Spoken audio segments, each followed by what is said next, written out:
সহিহ বুখারীর ৬৪৯১ নম্বর হাদিসটা খুলুন।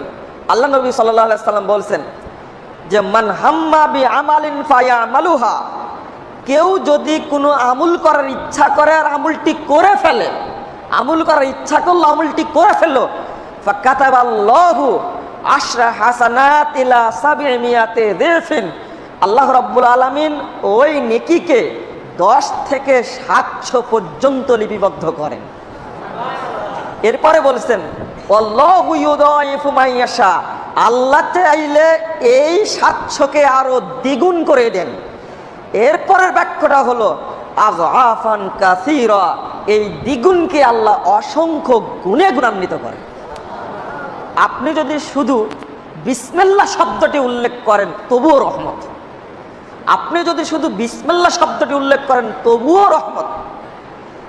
তিরমিজির 2827 নম্বর হাদিস, 2827 নম্বর হাদিস, আবু হুরায়রা রাদিয়াল্লাহু আনহু বলছেন সামিয়ান নবী সাল্লাল্লাহু আলাইহি ওয়াসাল্লাম রাজুলান ইয়াকুল কুল হুয়াল্লাহু আহাদ আল্লাহুস সামাদ।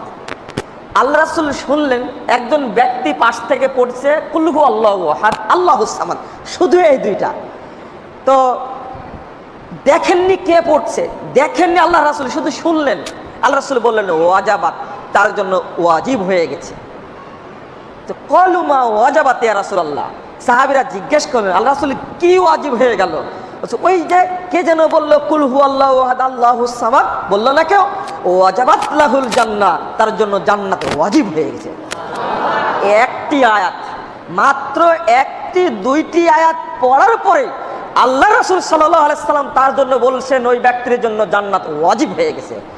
শুধু সূরা ইখলাসের ফজিলত আপনি বহন করতে পারবেন না, শুধু সূরা ইখলাসের ফজিলতটা আপনি বহন করতে পারবেন না, এতই গুরুত্বপূর্ণ ফজিলত এটা। একজন ব্যক্তি সূরা ইখলাস পড়ে আর একটা সূরা পড়ে, সালাতে দাঁড়ায় সূরা ইখলাস পড়ে আর একটা সূরা পড়ে, পড়তেই থাকে। সাহাবীরা তাকে বলল, এই তুমি সালাতে দাঁড়ায় সূরা ইখলাস আজীবন এটা করছো কেন, তুমি বাদ দাও। তো বলছে আমি বাদ দেব না। তো রাসূল সাল্লাল্লাহু আলাইহি সাল্লামের কাছে অভিযোগ নিয়ে গেল। এটা আপনার 2801 নম্বর হাদিস তিরমিজি। বললেন যে আল্লাহ রাসূল একে বললাম শুনে না, সূরা ইখলাস পড়ে অন্য সূরা পড়া শুরু করে, সূরা ইখলাস পড়ে অন্য সূরা পড়া শুরু করে, প্রত্যেক সালাতেই করে এটা, এ শুনেই না। তখন আল্লাহ রাসূল ডেকে বললেন তুমি এটা করো কেন? তখন ওই সাহাবী বলছেন ইন্নী উহিব্বুহা, আল্লাহ রাসূল আমি সূরা ইখলাসটাকে খুব ভালোবাসি, আমি সূরা ইখলাসটাকে খুব ভালোবাসি, এই জন্য পড়ি। আল্লাহ রাসূল বললেন ইন্না হুব্বাকা আদখালাকাল জান্নাহ, তোমার ভালোবাসাটাকে আল্লাহ জান্নাতে দান করবে। তোমার ভালোবাসা, সূরা ইখলাসকে ভালোবাসা। তাই আল্লাহ রাসূলের কাছে অভিযোগ দিল যে ওই সাহাবী, আরেকটা হাদিস, এই সাহাবী শুধু সূরা ইখলাসই পড়ে, শুধু সূরা ইখলাসই পড়ে। তো কেন জিজ্ঞেস করেন? আল্লাহ রাসূল বললেন ফাসআলহু, তোমরাই তাকে জিজ্ঞেস করো, যাও যাও জিজ্ঞেস করে আসে কেন সূরা ইখলাস পড়ে। তখন ওই সাহাবী বললেন আনা উহিব্বু আন আকরাহা, আমি তাকে তেলাওয়াত করা খুব ভালোবাসি। তা আল্লাহ রাসূলের কাছে এসে বললেন যে আল্লাহ রাসূল ও বলল যে সূরা ইখলাস পড়তে নাকি ভালোবাসে। তা আল্লাহ রাসূল বললেন আখবিরহা, যাও আখবিরহু, যাও যাও তুমি তাকে একটু খবর দিয়ে আসো, বলো ইন্নাল্লাহা ইউহিব্বুহু, আল্লাহ তাকে ভালোবাসে। কি বুঝলেন? আল্লাহ রাসূল বললেন ইন্নাহা তাদিলু সুলুসাল কুরআন, তোমরা সূরা ইখলাস পড়ো, তোমরা সূরা ইখলাস পড়ো। মনে রাখো সূরা ইখলাসটা পড়লে, 3 বার পড়লে কোরআন পুরোটাই খতম দেওয়ার সওয়াব পাওয়া যায়।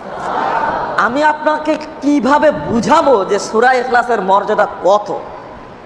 কারণ হলো সূরা ইখলাসের মধ্যে তাওহীদের পুরোটাই ঢুকানো আছে।